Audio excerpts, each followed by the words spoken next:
Are you an athlete that's tested under Wada or USADA and is looking for various excuses of why you pop positive? James, what are some good ones? Oh, there's a ton of good ones. For instance, if you test positive for nandrolone, it's possible that you ate a burrito that contained pork from a cryptorchid boar. Hmm. The Interesting. odds are near zero, but not zero. Okay. What if you took Tren? Oxtail. What if you pop positive for stanozolol, Winnie? Your girlfriend's a bodybuilder. She uses Winnie. You kiss your girlfriend. You test positive for Winnie. What about HCG? HCG secreting tumor. Well, this is pretty good. We have a few more up our sleeve as well. So for this not medical advice, not serious podcast, stay tuned. Welcome back to the Gillett Health podcast, where we give you tools to develop a balanced approach for health. I'm Dr. Kyle Gillett. And I'm James O'Hara, nurse practitioner. Today we are talking about doping. So with the Paris Olympics, I guess about a month away at the time of recording this, a lot of athletes have made headlines for positive drug tests. So those reports are actually made public after they go to court and go through arbitration. Yep. So we have info on a couple of those more famous cases and also some of the more recent cases. So we're going to be talking about pork decoritos and everything in between today. Yeah. Like you said, this is a PED podcast, and I'd say certainly our inspiration is taken from our good friend Derek, who has the More Plates, More Dates YouTube channel. Hopefully this gives people some interesting takeaways on how they can dope as they go to compete in drug-tested sporting events. No, just kidding. Or untested sporting events, because at the time of recording this, I think it was yesterday, I saw the Enhanced Games. The two co-founders there were on the Joe Rogan Experience. So I have not listened to that yet, but I'm looking forward to it. Yeah, certainly. So if only they had, some experienced individuals like us to oversee the not doping that will go on, because Enhanced Games doesn't really have to be enhanced. It just doesn't waste money drug testing, because drug testing an athlete can cost $400, $500 for a WADA compliant drug test. And I think what they're trying to do is give that money to the athletes instead that are actually earning the money, rather than big media or big drug testing, big pharma, whatever the case is. But to be clear, we are against any sort of doping or drugs or whatnot. But if someone is prescribed something at a clinical dose from their physician or nurse practitioner, then certainly I think they should be allowed to compete. And people don't really realize it, but that is the case.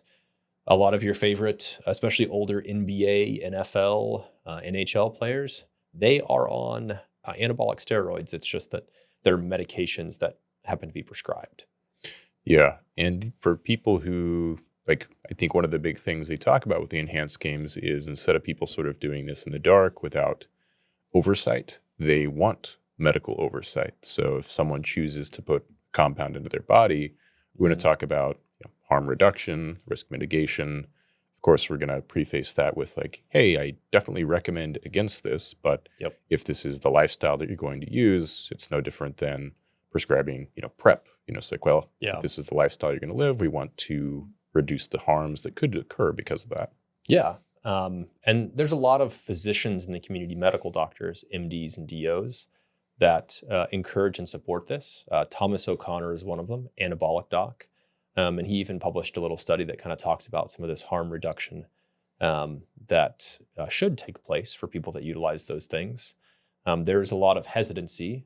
We recently published an article in the Curious Open Access Journal that talks about this as well, with Phil Hollebeck and Alec McCarthy. So we'll link to that again below, that we pretty recently published earlier this year. But if I'm a entity, whether it is WADA or the Olympic Games or the Enhanced Games, then I would want medical doctors overseeing these items, and competent medical doctors. And yes, you can have other people that are kind of outside the clinical sphere, like Derek, that can talk about these things and help promote the games, because yes, it's a business. You have to at least not lose money to continue doing it. But really you don't want to be an echo chamber. You want people who are, having very different opinions than you, like endocrinologists, rather than just having people in the functional and natural health sphere.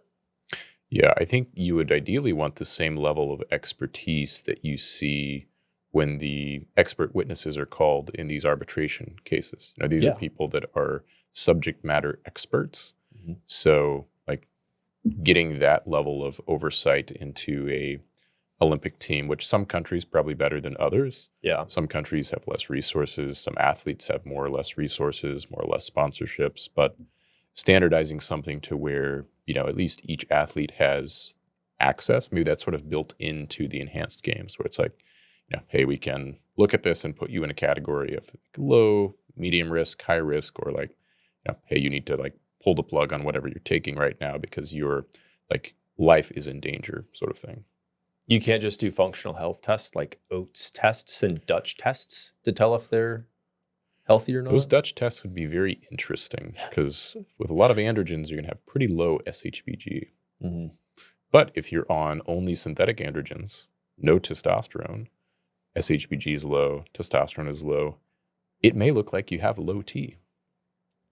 Yeah. Yeah, that's if someone true. is on Tren replacement therapy. Yeah. I guess it depends on what would cross-detect for which assay. Yeah, I don't know how sensitive the Dutch is as far as like differentiating between like nandrolone and trenbolone and testosterone or other synthetics. Yeah, it's good at telling the differences between, different estrogen metabolites and different androgen metabolites. So you'd think that it has at least decent sensitivity in between steroids, but I suppose I wouldn't be shocked if DHT derivatives cross-react as dihydrotestosterone. If it's an immunoassay and you drop it in the little well, then that's just basically a small hole in immunoassays, then it's probably going to light up. But kind of rabbit trailing a little bit, people are probably more interested in an excuse list. I know in the past we've done an excuse list for getting an STD other than having sex. So we've come up with our PED excuse tier list. Yeah, so I suppose the most famous of these, probably thanks to Derek, More Plates, More Dates, is the Deca burrito. So the excuse here was that they ate a burrito and it was from an uncastrated, cryptorchid boar, and specifically the stomach of the animal. So that's oddly specific, but let's see, does that check out or not? Yeah, so a cryptorchid boar, that's where the testes had not descended. So the testes are basically, they forgot to, either didn't or forgot to castrate the boar, or perhaps there was an extra testy. Sometimes there's a third small testicle. But if you look at this explanation of this athlete who's Shelby Houlihan. Yeah, let's talk about some of the run times there. So the 5K time, 14 minutes, 23 seconds. That's pretty impressive. That's pretty good. A mile time, 4 minutes, 24 seconds. That's about what you ran in high school, right? Yeah, a little bit better than my high school time, but not quite my lifetime best if you convert a 1,600 meter time. But yeah, I didn't really run too many 1,500 meters, but that is extremely good for a female athlete. It's certainly elite. And by the way, I think that this is just as impressive, even though she's been banned for several years now for the nandrolone in her system, because I truly don't think that she was using more than the average athlete, if that makes sense. So some people, when they see something impressive, in order to cope, they drink that copium drink that says, well, everybody else must be on steroids or PEDs or testosterone, because otherwise I would be that good. And that's just the ego talking. So this is still just as impressive. Yeah, I could probably take a few nandrolones and run a 4-minute mile, right? Sure. Yeah, keep telling yourself that. So it was analyzed by an expert, and they came up with a list of what, 7 or 8 different things that would have to happen in order for this explanation to come true. We'll put it on the screen, but I figured it'd be fun to read through these. Yeah, so first, the athlete claimed they ordered a beef burrito, but they were served pork at the food truck despite ordering beef. So that's number one. Second, the pork consumed would have had to be uncastrated boar. So usually the pork you consume is not uncastrated. And then third, the uncastrated boar would have had to enter the food chain through a completely different channel. To end up in the food supply, it would have had to been cryptorchid because there is, oversight and processes for raising the boar, and it looks like at about puberty, that's pretty close to the slaughter time. Mm-hmm. So the likelihood of there being even significant hormone production in an uncastrated boar is pretty low. Yeah. Fourth, the uncastrated boar would have had to have elite, naturally high testosterone levels, much higher than the average 6-month-old pig or boar. Yep. And then the athlete allegedly ate pork stomach. I don't actually know the details of why the athlete included that into their excuse. You would think that the legal team would try to be less specific. So like, oh, they consumed some pork of an unknown quantity of unknown tissue origin from an unknown pig. But they said it was the stomach. And they talk about how the stomach would be prepared. It would be stripped of the inner layer and only the muscle would remain. And even if the uncastrated boar did have elevated androgen levels, those are not found in the muscle, but only in specific parts, kidneys, testes, or liver. Pork stomach, on the contrary, has one of the lowest androgen levels. Next, sixth, if you look at the scientific literature, people who do consume huge amounts of uncastrated boar, for example, liver or kidney from that boar, her level was still 2 to 3 times higher than the highest value. And then seventh, the carbon isotopic signature of the 19 noranandrolone detected in the urine was minus 23. So it was less carbon depleted than the standard ratio you would find in a corn-based diet-fed commercial pig, which the diet could affect that to where they would match up. And this is also why even TRT is technically not bioidentical, because it's plant-derived versus animal cholesterol-derived testosterone. And I think Derek has done a few videos on this. People should check those out. Certainly. Because it's a really interesting topic. And then what do we have last here? Yeah, last was the chance of a cryptorchid, so undescended testicle, boar ending up in the normal supply chain is less than 1 in 10,000 on top of all of these previous things. Yeah, so it seems extraordinarily unlikely. And I think that this is, it was a legitimate ban. I think it's like almost impossible for this to have been the case, or things would have matched up in one way or the other. I wonder what the level would be compared to normal nandrolone levels in pregnancy, which do increase slightly. They're so small, they're hard to detect when you're not pregnant, because some people argue that nandrolone is a bioidentical hormone, 19 nortestosterone. Mm-hmm. But I bet that even the highest level that's detected in pregnancy is much lower than anything that was being discussed here. Yeah, I would suppose the same. So yeah, as an ovarian hormone, potentially, if you have a ton of estradiol production, you're also ramping up production of other hormones that respond to that LH signal. Mm-hmm. So plausibly, the concentration would go up.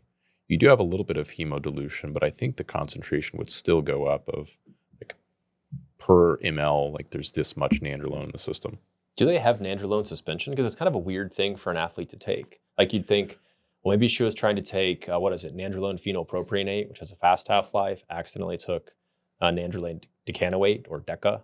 So she probably thought that all of the nandrolone had washed out because she was using that shorter phenylpropionate ester. And then it turned out to be decanoate is I assume that's what happened, but maybe they make suspension. That'd be a much smarter thing to take. Yeah, and even with the suspension, I think my understanding is that in the urinary metabolites or the metabolites that stay in your body, those could be there 12 or even 18 months. Yep. Probably dose dependent to some degree. So like Yep. a female dose would probably be out more quickly. But given that this is, I guess you would think, fairly common knowledge in sports doping, Yeah, it's that nandrolone would not be a good choice regardless of what ester or if any ester was attached Yeah. to. its metabolites are also suppressive. So the metabolites in nandrolone, basically what it's broken down to, even if nandrolone is not stopping and inhibiting your natural testosterone and estrogen production, its metabolites very well might. It's also known for being particularly progestogenic. It's just a very weird choice. So maybe that is one point in that she was exposed to it some other way, and not that. But in all likelihood, then yeah, it seems very unlikely she got it from food. And you'd think that with all of the like attorneys and whatnot at play and experts on both sides, that they would think of many other options of what it could have been. Yeah. And it's interesting because I would imagine that most of the subject matter experts are on the side of USADA and Wada. Like they already have like contracts, and obviously they can't play both sides. That'd be a conflict of interest. Correct. So you may be getting second tier experts to try to defend your doping allegations against the top of the top in the field, the people who are publishing and actually developing the testing.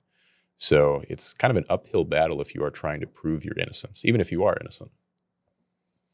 Yeah, that certainly seems to be the case. We'll talk about that more with the last athlete. The next one is Ronix Caputo, but just a couple days ago, the ruling from USADA came out that Arian Knighton had, basically it does not need to be banned because of they do not think that he was doping with Tren, despite a positive Tren test.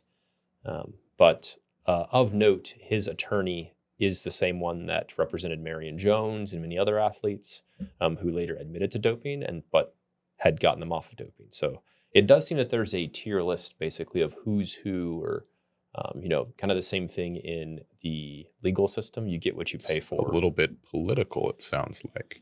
But I think I've seen reference before that even if it's an unintentional positive test, that due to the potential of a performance-enhancing benefit, they will typically give them a sort of slap on the wrist, 2 years. But perhaps with the Paris Olympics coming up, they don't want to sort of put out someone who very well might medal in the 200-meter, pull down viewership, and sort of have this controversy hovering over the Olympics where a lot of people are doping, but they don't want the perception to be that way. A lot of young athletes are called the next Usain Bolt just because media loves hype, gets views, the next Usain Bolt. But Arian Knighton had certainly been dropping some really fast times for a teenager. And now I think he's 20 or 21. But he was billed as the next Usain Bolt. So I definitely could see some merit to that. In addition, there's this long history in multiple sports of athletes that retire earlier than you would think because they're burnt out or for whatever reason, but they just seem to really enjoy the sport and everything about it even after they retire. You see this in CrossFit with Matt Frazier, who retired at a very early age. Totally possible that he pops positive or something. CrossFit headquarters wants to sweep it under the rug because they don't want to ruin their, one of the most well-known athletes with Rich Froning.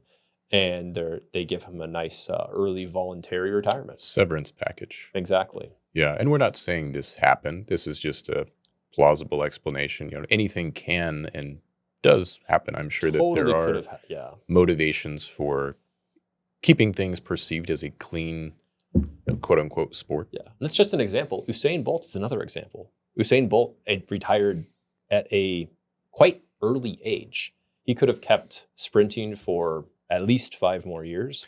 Maybe he wouldn't have made significantly more sponsorship money, which is the main money in track, because as the enhanced games individuals point out, you get paid basically an insignificant amount for winning an Olympic medal compared to your sponsorship. Yeah, So, and he just tore an Achilles. Did you see that? Usain Bolt did? Yeah, he's playing Too much soccer now, winstrol. which is football, non-American football. It was a charity soccer game, and he tore his Achilles, which is very unfortunate. Yeah, that is unfortunate. I do have a feeling that at some point in my life, I'll tear an Achilles, which if it happens, Is it that happens. why they call you the next Usain Bolt? No, nobody has ever called me the next Usain Bolt. But it is unfortunate. But anyway, just from a high level view, you see all these athletes retire early.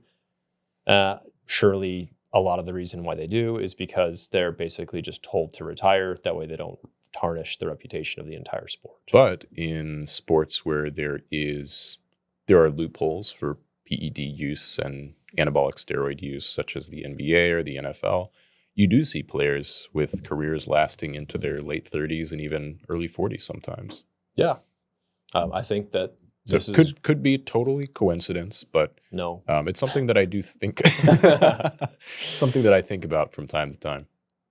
Yep. The next athlete is Ronex Kipruto. So this is interesting, and we'll link one of the reports to his ban. But they found him by something called a biologic passport. I know Derek has talked about this at length, but basically they just follow a CBC and a reticulocyte count. CBC is a complete blood count. They measure your hematocrit, which is the percentage of red blood cells as a total of your blood. So if it's 50%, you have 50% red blood cells, 50% plasma. They also measure your hemoglobin, which carries oxygen.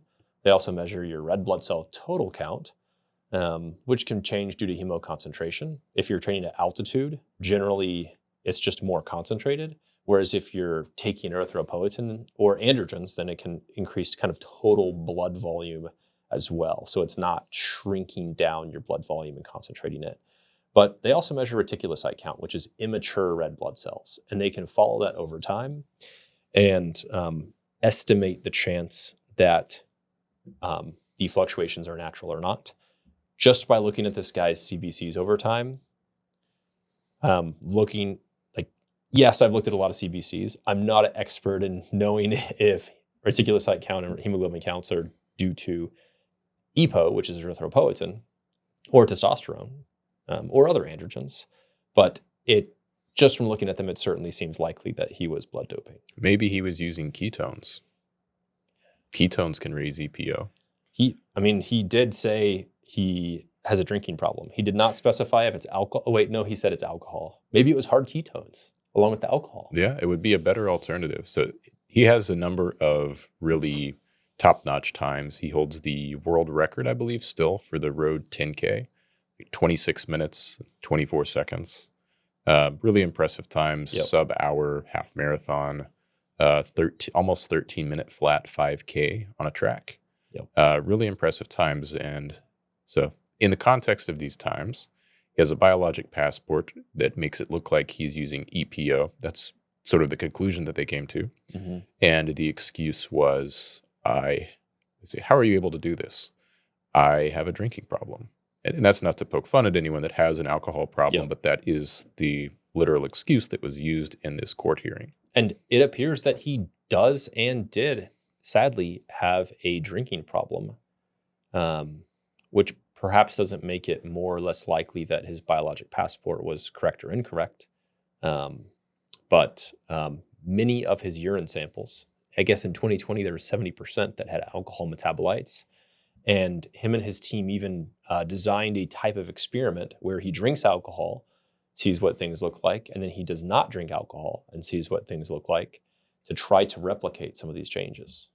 Yeah, and it's interesting. One thing I didn't see mentioned was the possibility of a alcohol-induced apnea. Mm-hmm. That is something where you're creating a hypoxic environment. Plausibly, that could spike EPO up a little bit, but I don't think that's going to put you at I think approaching 18 was his hemoglobin number. Hematocrit would have been, 50 plus at that point, something that's a little bit suspicious. Yep. Training at altitude and sleeping at altitude is also generally hypoxic, and I would imagine a combination of alcohol and sleeping at altitude would make apnea and hypoxia more likely. Yeah. And then I actually don't know the answer to this, but the ETG, the alcohol metabolite, would that also show up as a ketol metabolite? the 1,3-butanediol. Yeah, I'm not sure. Acetaldehyde is the first major metabolite of alcohol. Ethanol to acetaldehyde, and then acetaldehyde dehydrogenase will do that. And acetaldehyde is kind of a type, similar to ketone body. But What about an I don't know if it SGLT2? would. Are SGLT2s on the banned list? I Because those can assume they also are. increase EPO. I'm assuming that SGLT2s and GLP-1s are banned, probably with pretty easy exemption.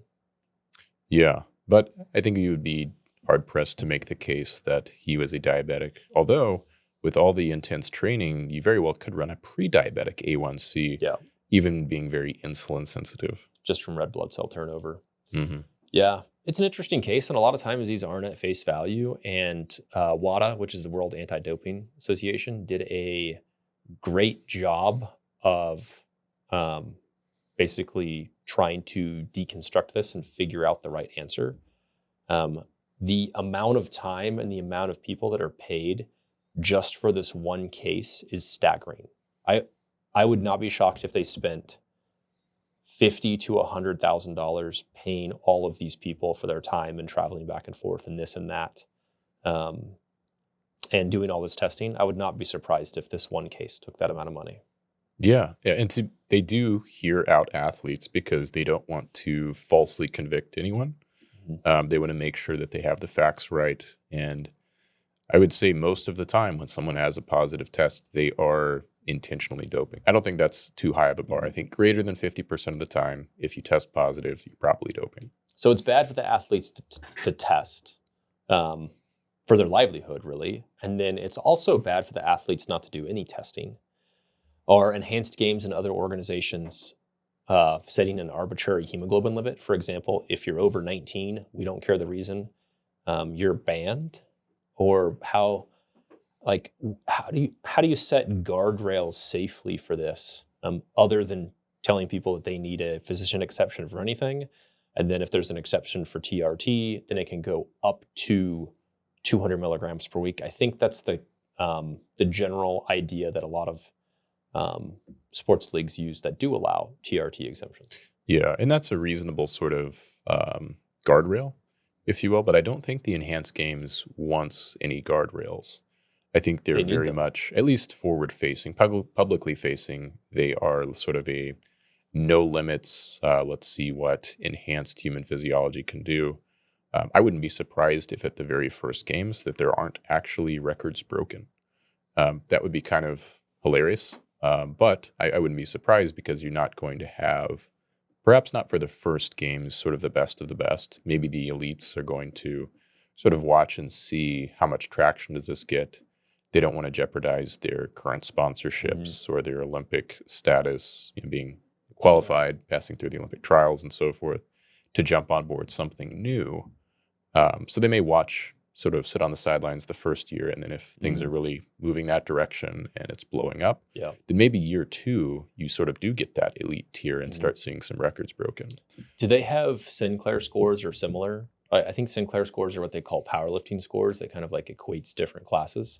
Do they have something for shooting sports and archery?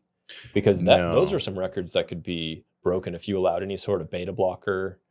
Yeah, I don't think that they have all of the Olympic sports. I know they're doing track and field for sure. Not sure about combat sports. That's one where you may be less inclined to compete because there's a greater chance of injury if somebody is blasting a bunch of gear and punches you in the head. But yeah, imagine that your heart rate is at 25 beats per minute and you're shooting at a target. So you've got your parasympathetic signaling is through the roof. For sure, you're going to be able to break some records. Yeah. Just have someone have, atropine on hand or something. Anyway. Hopefully it's a qualified medical team to handle any emergency situations. Yeah. Usually, I feel like at a lot of athletic competitions, it's like the team is there. They're not really doing anything because it's very unlikely. Even though you do see sudden collapses from time to time and you have to be prepared for those, it's a very low incidence. At the Enhanced Games, I bet there would be a higher incidence of like medical urgencies or medical emergencies. Yeah. Maybe that's why a lot of MDs are hesitant to volunteer for their medical team. Yeah. I don't know how you would treat something like that with some herbals or functional testing. Yeah, probably not. Do they have world's strongest man competition, strongman competitors? I Because think just imagine all the weightlifting. records that could be smashed if they allowed PEDs. Yeah, I think weightlifting is one. So like Half Thor could just walk on and shatter the world record for deadlift. Powerlifting? Yeah. Yeah. Well, I guess they already have untested powerlifting. Yeah. Those strongman competitors, they don't use any PEDs, do they? No, they're just high T men. Just imagine like Thor, Brian Shaw, or Mitch Hooper on PEDs.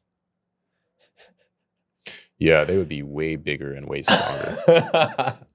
I did see Eddie Hall was in a combat sport recently. He saw was that too. fighting two people at once in a cage.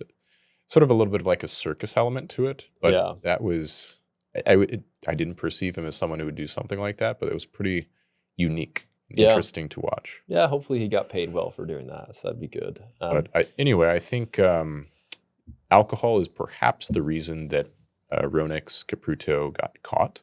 Perhaps if he was, doping as he had historically prior to 2020, that this wouldn't have happened. Maybe he got a common respiratory infection that happened around that time and then sort of upped the ante. He's like, well, my nutrition isn't dialed in. I'm using alcohol. I need something to sort of boost me through. So the combination of those two, I suspect, is why he actually was detected. Yeah, I do feel bad for him because this is his livelihood and profession. And he's probably thinking to himself, I'm not using any more erythropoietin or whatever he was using. I'm not using any more than all of the other people in my same echelon of elite distance running. Maybe he would be the face of the enhanced games. Yeah. Tested positive. It depends on how much he wants to stick to his I didn't use any drugs story versus pivoting into something financially lucrative and potentially breaking. Imagine he has a world record already. If he starts Imagine using if he can use drugs, all the EPO and androgens he wants to without worrying about having to beat testing. Perhaps they put him on some disulfiram to handle the alcohol problem. That could be a PED if you're preventing somebody from taking an alcohol. Yeah, certainly better performance. And that would be good for his health as well. Some health optimization sprinkled in there. Yeah. Runners and swimmers, especially distance runners, are notorious for being at higher risk of alcohol use disorder. Can you get iron infusions? Alcohol. Is that a legal Wada certified thing? Because I would imagine I know you can't get any infusion whatsoever for UFC. Yeah, anything over 100 mLs, I think they consider outside of their guidelines and regulations. But surely if you have an iron deficiency induced by your training, all that foot strike, then maybe they're able to do that. If not, then that's a PED in and of itself. Yeah. I know Ryan Hall has talked about this, and I know a lot of female runners or anybody with the female athlete triad could benefit from that. We've kind of briefly talked about Arian Knighton a bit, but it'd be nice to remind people just how ludicrously fast his personal records are. Under 10 seconds for the 100 meter, 19.49 for the 200 meter, which I believe is probably a top 10 time all time. Him, Noah Lyles, of course, Usain Bolt, Kenny Benderek. There's a lot of elite 200 meter runners that have not run under 19.5, that's for sure. But I believe those have. And then 400 meter, he's not really a specialist, only 46 seconds. Still a little bit faster than me, but pretty great, especially considering his young age. Yes, and his story is unique in that they seem to have allegedly, we don't have all the details yet, but reached out and contacted this bakery or meat shop in Florida somewhere. Yes. Where he consumed oxtail. And I pulled up the macros on oxtail. Why you would consume this as explosive power athlete, I'm not sure. It's almost purely fat. So no really measurable carbohydrate, 9 grams of protein. This is a 4-ounce servings, and then 80 grams of fat. So a lot of calories. I suppose if you're just getting calories in for the sake of getting calories in from heavy training, or maybe he just likes oxtail. Yeah. And that's okay too. Was it a soup or is it just plain oxtail? I don't know. But in the context of the allowable content of trenbolone in tissues, this is a very fatty cut, as we've outlined here. Yep. And if you look at the tissue content in muscle, so if you had perhaps a flank steak or something like that, that's very much just pure muscle, 80 parts per million, liver, 240 parts per million, kidneys and fat, 480 parts per million. So this would be one of the tissues where the trenbolone could bioaccumulate. They put the pellet in the ear of the animal usually. Maybe if a new guy was on the job and put it in the tail, that could happen also. Write that down. It's a good idea. Yeah. We'll talk about that later. But I suppose this one is a little bit more plausible. Maybe there's some politics, optics things, or maybe the experts just looked at it and said, yeah, this seems like a pretty cut and dry case. So I am, as of today, going to go on a pure oxtail carnivore diet for 30 days. Oxtail. Wow.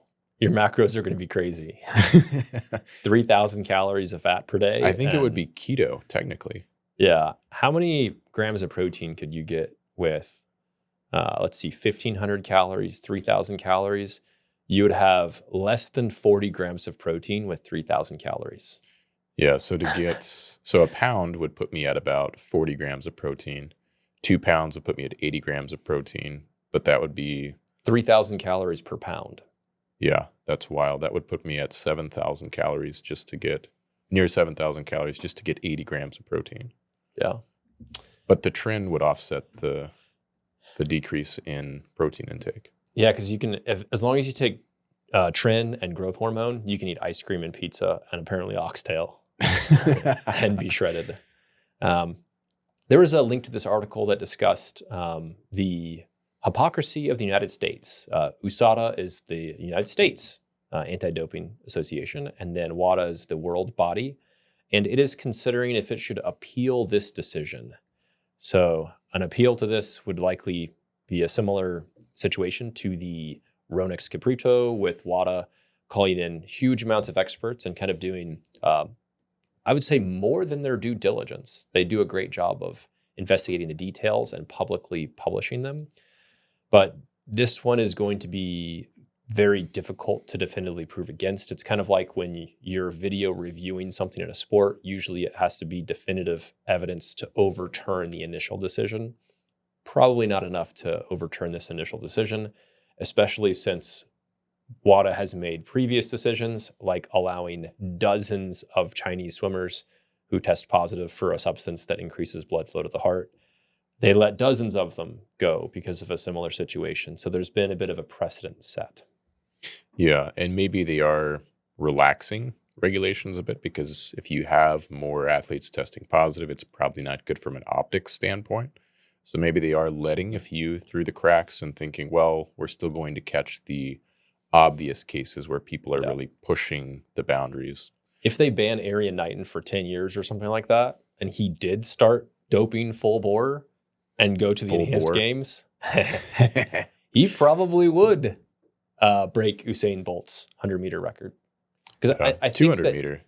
100 meter. Maybe not 100 meter. Yeah, but he's a 200 meter specialist. He very well could break. I think Usain Bolt ran 19.1 for 200 meters, and Arian Knighton's already ran 19.4, and he's got another 10 years as to a train. Teenager. Yeah. So if he doped full bore, he very well might. So if there was no such thing as the enhanced games, would USADA and Wada have banned Knighton? Maybe so. Yeah, it's hard to say. I don't know if it's a pressure situation where they don't want to release any top athletes over to the enhanced games. Yep. Maybe if this was like a guy who was top 50, somewhere between 40 and 50 and might make it to the Olympics, they would come down a little bit more harshly. Yeah. It's really hard to say. Hopefully there wouldn't be influence like that, but there's no way that there isn't influence. Yeah. There is always influence. Everyone is under the influence. Yep, except us. We're completely unbiased. Yeah. So now on to our next business opportunity. I have some notes here. Mm-hmm. We're going to start this is a mouthful, a grass-fed, uncastrated boar on HCG regenerative farm. It's a lot of buzzwords in there. Generative farm. Yes. So Yeah. why are Where they we naturally optimize the testosterone of the boars. with HCG? Yes. Because Naturally. not enough signaling at the LH receptor is the root cause of not having enough testosterone in uncastrated boars. Which leads to not Or having enough I should say nandrolone. nandrolone. Yep. Yeah. So why are they grass-fed? So that the ratio of carbon isotope in the nandrolone matches the, what you would inject. Because if you do this and you don't feed them, I don't know how much grass they'll eat, something that has a more normal carbon isotope ratio. Yeah, it won't match. there are different sugars. I looked into this. If you feed them like sugar cane, that actually will give you a less depleted, or corn will give them a less depleted carbon ratio, which is problematic because then it doesn't match up. But if you feed 23% or so is what you want. something like a beet sugar or a grass, something like that. Grass sugar. There's 3C and 4C plants, and those things will actually give you a more depleted ratio, which is what you want if you're trying to match up what historically athletes' urines who have allegedly taken nandrolone look like. So this will actually be a dual purpose business. If any athletes have tested positive, they can reach out to the business and we will send a meat sample to USADA and they can... Someone's going to clip this. They can say, oh yeah, looks like you just ate some contaminated meat. But our other purpose will be that we sell performance enhancing steaks. For research purposes. For research purposes only. Just like research chemicals you can't use. We know people do buy these and use these. We do not recommend that. But in the same vein, we would be selling these steaks that people should not consume. They should just do research on them, perhaps feed them to lab rats and so forth. Like peptides. Yeah. Your lab rat that takes all those peptides that you order. You can feed him some high quality regenerative farm, grass-fed, uncastrated boar on HCG steak. Yes. I think that's great. And then after that offering, of course, we will want to farm ox and cattle. Yeah. And definitely want to put the pellets in tail. That is a great idea. We will remember that one for sure. Intentionally. Yeah. And we have a number of other excuses here. So we've talked about the Deca burrito, oxtail. What about some of these other ones here? Yeah. So, Stenozolol or Winstrol or Winnie. Maybe. And by the way, this is an excuse that has actually been used in a criminal court. Is someone said that they kissed an individual that this individual, she had previously consumed a controlled substance. Maybe it was cocaine, maybe it was something else. But perhaps you're kissing your bodybuilder girlfriend who is taking stenozolol troches because she does not want the hepatotoxicity of Winstrol. So that's a little bit lower tier, but it is plausible. So smart enough to protect her liver, not smart enough to protect her boyfriend. I suppose so. Yeah. Although that's a lot to ask. That could possibly happen. If you're dating somebody and perhaps they're not aware that they're in a tested competition, maybe this person just met this person and didn't know that they just popped a Winstrol troche before they went out. Yeah. And we use Winstrol troches in this example because if we used oxandrolone troches, people would say oxandrolone has zero hepatotoxicity and it will kill your kidneys, which maybe we'll talk about at some other time. Anyway, the next one, perhaps eating some horse vertebrae, testing positive for equipoise or EQ. Yeah, or horse kidneys. Is this an excuse that's actually been used, or is this one not been used? So we made this one up. But extrapolated from the oxtail excuse. Horse kidney, equipoise, very commonly used in race horses. Any tissue that would bioaccumulate a lot of that equipoise would make sense to consume if you, or use it as an excuse to consume, or that you consume this if you tested positive for EQ, which I believe is also would be a great choice for enhanced games if you're not taking any risks into account. Yep. But would be a relatively poor choice for tested competition because I think it has a very long half-life as well. Yep. Certainly not ideal for tested competitions. Next is HCG. So you've probably heard certain biohackers and influencers, we don't have to name them, advocate for drinking urine. HCG isn't really bioavailable orally, but I suppose if you absorbed the HCG from a pregnant lady's urine buccally, like dip, then you could get some HCG bioavailability that way. Yeah, Maybe. plausibly. And then if you were doing your urine test immediately after you had just held the HCG-rich urine buccally, Yep. plausible. Within a day or two. What if you have, I guess you could say that you had an HCG secreting tumor. Very rare, but Oh, that's those an do even better one. exist. Yep. But then I think you would have to have some medical documentation. You can't just find a random, burned out doc somewhere and be like, oh yeah, I took out their tumor. Yeah, They often don't cancerous. have it anymore. Yeah, Mhm. HCG secreting tumors are not good. So not something you would want to induce. Yeah, it is an excuse, but I guess it's lower on the tier list just because it would be terrible to have that. Clomid, a lot of people pop positive for clomiphene or enclomiphene. I believe John Jones did. Contaminated pills is an excuse, but again, people probably know that as an athlete, part of your job is not taking anything that's not certified for sport or whatnot. So contaminated pills isn't really an excuse, but I guess it's better than nothing.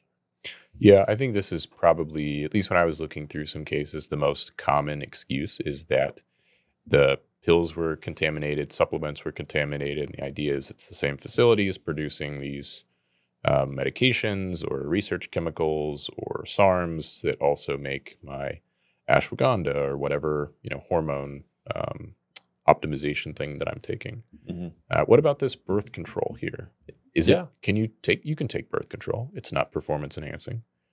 I'm not sure if it's on banned lists or whatnot, but birth control can be found in the water. And people in the country like jigging for frogs and having frog legs and whatnot. So make sure not to eat any of those frickin' gay frogs because they might have banned substances like birth control pills or other endocrine disruptors that are actually performance not enhancing. I suppose it depends on the birth control pill. Some of them could be arguably at least performance neutral, like levonorgestrel or norgestrel. But some of them, like drospirenone, could certainly cause feminization characteristics. But we've done one podcast on endocrine disruptors, which we can also link. The guppies, right? Yeah, and the guppies the on runoff Tren. from the cattle farm. Yep, a biosimilar amount.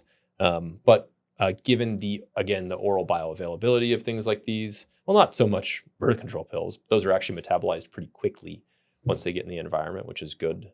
They're actually pretty infrequently found in the water supply. And I even tested my own water, and it did not have any ethinylestradiol in it. So any trenbolone? Nice. I don't think it tested for trenbolone. Ah. Yeah, it tested for a lot of SSRIs. It tested for a lot of mood stabilizers, and it tested for some synthetic progestins and ethinylestradiol, and there was none of those in.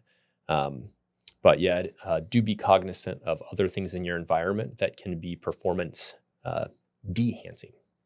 Yeah, it's interesting. And with the levonorgestrel, I would say performance neutral. It is slightly androgenic. So if you took a high enough dose, I still don't think it would be helpful because you would end up essentially castrating yourself. Yes. You would have feedback inhibition and you would lose the small amount of testosterone the ovaries do make, as well as your estradiol production. And both of those things are going to help with adaptation to exercise. So as of right now, I don't think that there is a birth control PED out there. Yep, agreed. Now, I got a bonus excuse here for you, and I have the documents right here. So you can tell me what you think of this excuse. Let's say that I am a runner, and I pop positive for ostarine or enobosarm. I know you're an enobosarm enthusiast, not in use, but coming to the clinical literature. I thought I was a hater. But I say, hey, Kyle, can I borrow your hamstring sleeves for my run? And you say, yes. And then shortly thereafter, I test positive for ostarine. Legitimate or not? Hamstring sleeves. I would assume not. Has that been studied in animal models? Take a look at the document. Rats with hamstring sleeves. Ah, how nice. Sure enough, a male athlete challenged the results. His hair and nail tests returned negative. he admitted to using 2 neoprene hamstring sleeves of another athlete who confessed abusing Ostarine. This was confirmed in his hair, fingernail, and toenail. Wow, they checked all 3 of those? Couldn't they have just checked one of them and seen that it was positive? Yeah, and looking into this paper, there are some athletes who are bald or do not allow hair testing for religious reasons, but there's no, as of right now, religious exemption for fingernails or toenails. So I suppose they wanted to gather the most evidence, but it was really interesting to me that the fingernails had such high concentration relative to the toenails. Yeah, very interesting. So that probably indicates more recent use because maybe he was toenails getting the powder from the SARM website under his fingernails. That's funny. Or maybe he purposely wasn't taking Ostarine, but he wanted to take a fall for the guy, so he put a bunch of it in his hair and nails. Yeah. I think it's interesting they use the word abusing. They probably wash it. They say that this other athlete was abusing the Ostarine. Maybe he was in a clinical trial for his prostate cancer. You never know. Yeah, stranger things have happened. But I thought that was an extremely unlikely case because I saw the headline there and I was like, oh, that's interesting. This person tried to claim. And it goes on to say that they actually took sections of the actual hamstring sleeves in question and analyzed them in the lab. Wow. So apparently you can absorb excreted either metabolites or actual Ostarine that is from someone else's sweat through your skin into your system enough to be picked up on urine testing. That's why I'm getting stronger at that new powerlifting gym. Yeah. Are you borrowing somebody's straps? I don't want to talk about it publicly. Not at a new powerlifting gym, just a new CrossFit gym. And as people know, powerlifters abuse PEDs, but CrossFitters don't. So only 2%. I have nothing to worry about. I think it's like 2% of CrossFitters use PEDs. I'm sure it's less. That's than what the studies show. Yeah, that's what the documents and studies show. Well, thank you for that case. That's very interesting. My love of Ostarine is slightly less, given that contamination seems possible with hamstring sleeves or knee sleeves. That is kind of ridiculous. Yeah, I guess a transdermal form of Ostarine would work. Can you do just for that stubborn belly fat? So if it's for breast cancer, can you do transdermal Ostarine on the breasts? I would assume so. There is a transdermal tamoxifen metabolite, I believe, that's been studied for breast cancer and maybe gynecomastia. Can you put Ostarine pellets in the prostate, like they put like the radiation pellets or radiation pellets? Yeah, plausibly. I mean, just depends on how long they're going to be able to be released.